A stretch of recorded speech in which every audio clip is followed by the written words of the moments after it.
में मिलते हैं। आप बहुत बड़े संकट में हो, बहुत स्लो चल रहे हो, बहुत ज्यादा स्लो चल रहे हो। ये टोटल 300 टॉपिक है, 300 दिन है। सुन ले ध्यान से, मोटा मोटी 300 टॉपिक है, 300 दिन है। एक major topic per day cover होना चाहिए with theory with question practice. 3 दिन में 3 टॉपिक होने चाहिए। सिर्फ मैंने एक टॉपिक कराया है, मतलब 1/3 स्पीड से भी स्लो चल रहा हो, आप पीछे भी नहीं चल रहे। तो अपनी कैपेबिलिटी बढ़ाओ।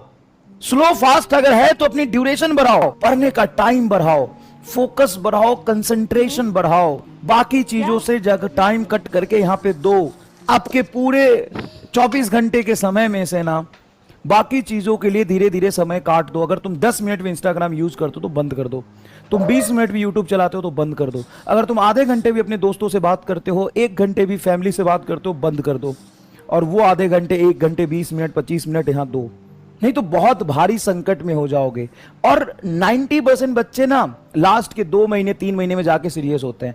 तुम अभी से जितना ज्यादा अपना टाइम पढ़ाई पे दोगे, उतनी ज्यादा कंफर्ट जोन में चलते चले जाओगे। अपने लिमिट को क्रॉस करो। तुम्हारी जो कैपेबिलिटी है उससे बाहर निकलो। कैसे निकलोगे? बहुत सारे बच्चों का, सर क्लास में तो हमें सब कुछ समझ में आ जाता है, बाद में नहीं होता। तो बाद में जो डिस्ट्रैक्शन है ना, तुम्हारा फोकस डाइवर्टेड है ना, उसको कट करो। कोई रॉकेट साइंस नहीं पढ़ रहे हो, छोटे छोटे न्यूमेरिकल हैं, छोटे छोटे कंसेप्ट हैं। अगर तुम्हारे दिमाग में 10 तरह के अलग चीजें और चल रही है ना बेटा, तो तुम पक्की बात है डिस्ट्रैक्ट हो जाओगे। यहां पे अपनी 100% इफिशियंसी से काम नहीं कर पाओगे। और तुम अगर किसी से गाइडेंस लेने जाते हो, उसको समस्या बताते हो, देखो इस दुनिया में ना 80% लोगों को तुम्हारे प्रॉब्लम से डैश फर्क नहीं पड़ता है। इस दुनिया में 80% लोगों को तुम्हारे प्रॉब्लम से कोई फर्क नहीं पड़ता है।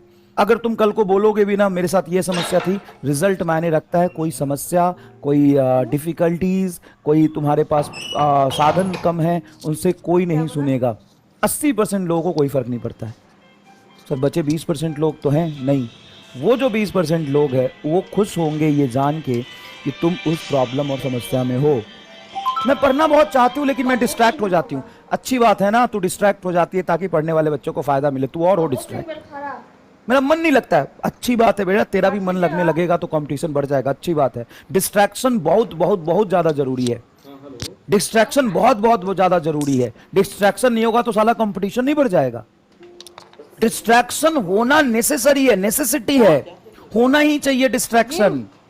डिस्ट्रैक्शन अगर नहीं होगा तो दिक्कत बढ़ जाएगी पढ़ने वाले और मेहनत करने वाले बच्चों। तेरा मन नहीं करता ना, अच्छी बात है, भगवान कर रहे हैं कि तेरा मन नहीं कर रहा पढ़ने का। पढ़ने वाले बच्चों को तो फायदा हो जाएगा इससे। सर पढ़ना बहुत चाहती हूं लेकिन मैं तो पढ़ना किसने मना किया है, लेकिन मैं मतलब डिस्ट्रैक्ट हो जाती हूँ, मन ही नहीं करता, नींद ही आ जाता है। भाई ये भगवान का बनाया हुआ चीज है, ये होना चाहिए। अगर ये नहीं होगा तो तू भी पढ़ लेगी तो कंपटीशन है। रहने दे, डिस्ट्रैक्शन तो बहुत जरूरी है। और पढ़ने वाले बच्चे खुश हो जाओ, कितना डिस्ट्रैक्शन है तभी तुम्हारा कुछ हो सकता है, नहीं तो सब पढ़ने लग जाएंगे ना तो दिक्कत होगी।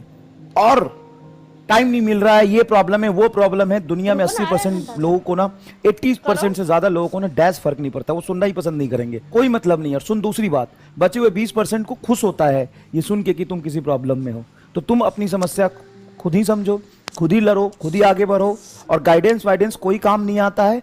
कोई पर्सनल गाइडेंस और कोचिंग और मेंटरशिप डैश फर्क नहीं डालता है, कुछ भी फर्क नहीं डालता है। जब तुम 18 घंटे बैठना शुरू करोगे ना, सब कुछ क्लियर दिखाई देगा।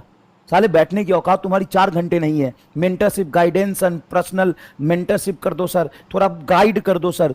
18 घंटे बैठना सीख ले पहले ना, अपने पिछवाड़ा को टिकाना सीख ले। 6-6 घंटे, 7-7 घंटे एक सिटिंग में बैठना सीख ले, तभी कुछ काम आएगा।